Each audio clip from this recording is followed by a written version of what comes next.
guys guess where am I right now? I'm in Glacier National Park right now, so I have planned the perfect itinerary. So after I visit the Glacier National Park, I was supposed to go to the Yellowstone National Park because they are so close, right? But the day after I planned my road trip, Yellowstone just got flooded. This happened to me way too many times. Now Yellowstone National Park is open, but not fully open, I guess. So I want to visit there at its best time. So yeah, I'm going to give up. And let me tell you something that has surprised me, flabbergasted me, culture shocked me when I'm in Montana.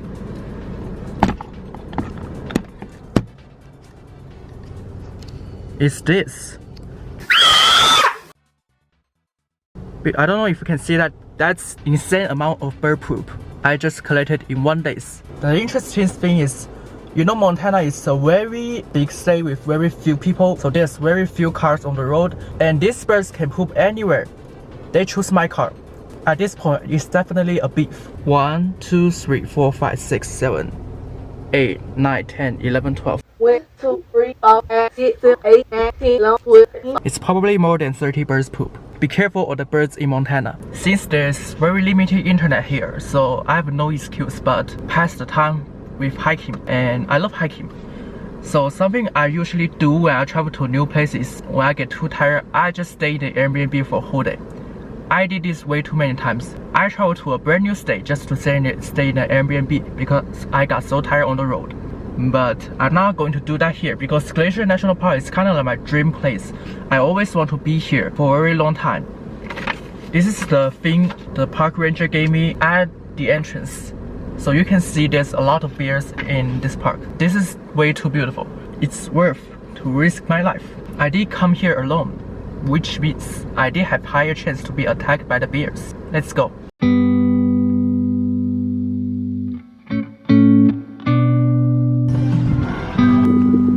Just look how fucking beautiful this is.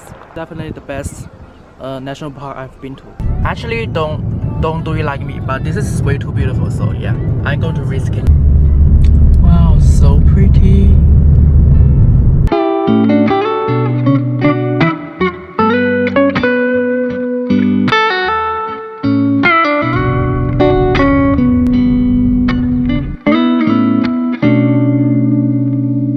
This place is definitely the most colorful, saturated place I have ever seen.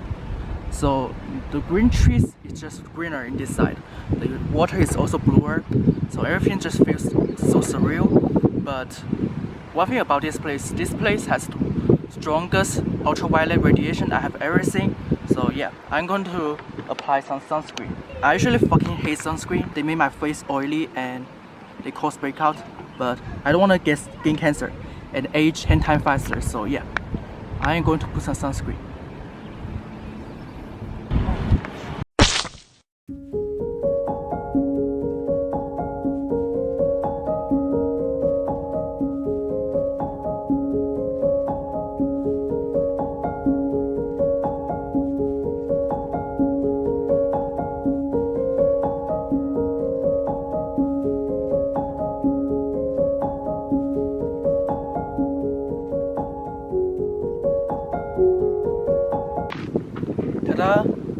This is a bear spring. So there's two types of bear in this national park. One is grizzly bear and one is black bear. So with grizzly bear, you basically have no chance to survive. Like, the only thing you can do is play dead. But with black bear, you can fight them. They are not as strong as the media portrayed. And there's also two types of people, animal hater and animal lover. I am an animal hater. I just don't have that much curiosity when it comes to animals. I do not find them cute. Just remember, when you enter the wilderness, bring one of these. When you are alone in city, you bring pepper spray. When you are alone in wilderness, you bring bear spray. You gotta keep yourself safe while enjoying being alone. So yeah, that's my point.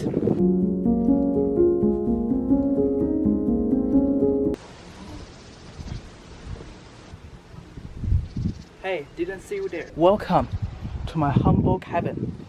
Let me give you guys a cabin tour. So, as you walk inside, you can see 3 beds. And apparently, I only need 1 bed. So yeah, I'm gonna try to sleep one of them for each night. Some of you might say this is not camping. Yeah, I know this is not camping, but honestly, take a look at this. This is pretty much camping for me.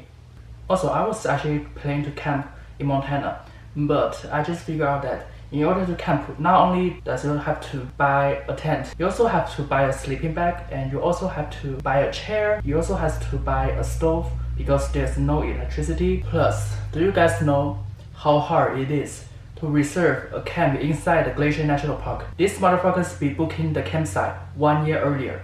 There's no campsite left where I searched like 2 months ago. So this cabin is like very unfurnished. It doesn't have a bathroom, so yeah, just consider it as camping. Let me introduce you to the greatest human invention of 21st century. This thing is called self-heating hot pot. So you see this is the vegetable or something, but this is the seasoning.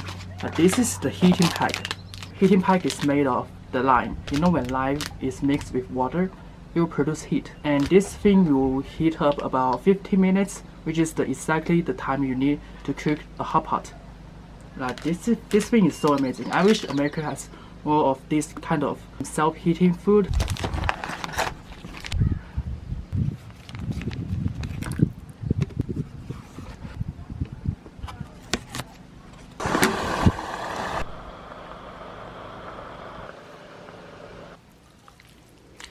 Let's try it. It's not good, but it's better than ramen because I have been eating ramen for the past several days. Since there's no internet here, I just want to chat with you guys. I just realized how introvert I am among other introverts. Basically, introversion and extroversion is like a scale. Like because of normal distribution, like most people will be like in the middle. Most of the people are neither too extroverted nor introverted. My introvert scale is 96%. You know, at this point, a lot of social norms just does not apply to me.